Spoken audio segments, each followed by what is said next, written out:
સુરતથી સમાચાર મળી રહ્યા છે। સુરતની પૂર્ણા નદીમાં ઘોડાપૂરની સ્થિતિ। પૂર્ણા નદી ભયજનક સપાટીથી ઉપર। મહુવાના ઇસ્લામપુરા વિસ્તારમાં પૂર આવ્યું। કેડસમાં પાણી ભરાતા લોકોના જીવ તાળવે ચોટ્યા। 30 જેટલા લોકોને સરપંચે દોરડાના સહારે રેસ્ક્યુ કર્યું। સ્થાનિક ધારાસભ્યએ પૂર પીડિતોની મુલાકાત લીધી છે। લોકોનું રેસ્ક્યુ કરવામાં આવ્યું છે।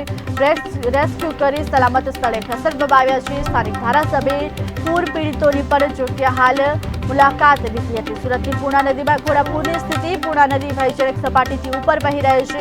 મહુવાના ઇસ્લામપુરા વિસ્તારમાં પૂર આવ્યું છે। કેડસમાં પાણી ભરાતા લોકોના જીવ તાળવે ચોટ્યા છે। 30 જેટલા લોકોનું સરપંચે દોરડાના સહારે રેસ્ક્યુ કર્યું છે। સ્થાનિક ધારાસભ્યએ પૂર પીડિતોની મુલાકાત લીધી છે। હાલમાં મારી મહુવા ગ્રામ પંચાયતમાં અમે સતત પાણી આવવાનો છે એવા મેસેજ મામલતદારશ્રી અને અધિકારીઓ દ્વારા અમને જાણ થઈ એટલે તરત જ અમે નીચાણવાળા વિસ્તારોમાં ભૂતાળ પડ્યું છે, ઇસ્લામાપુરા છે, હટવાડા પડ્યું છે, આ ત્રણ વિસ્તારોમાં અમે ફરી વળ્યા છે આખી ગ્રામ પંચાયતની ટીમ ને જે કોઈ અટવાડામાં ફરી વળેલા પાણીમાં ડૂબાણ થઈ જાય એટલા પાણીમાં તાત્કાલિક ધોરણે ગ્રામ પંચાયત અને મામલતદારશ્રી દોરડા બંધાવીને એ લોકોને 15 થી 20 બહેનોને રેસ્ક્યુ કરીને બહાર સહી સલામતીના કાઢ્યા છે ને જેમને ગ્રામ પંચાયત નોવલ અને પ્રાથમિક શાળામાં એ લોકોને જમવાની રહેવાની વ્યવસ્થા કર્યું છે।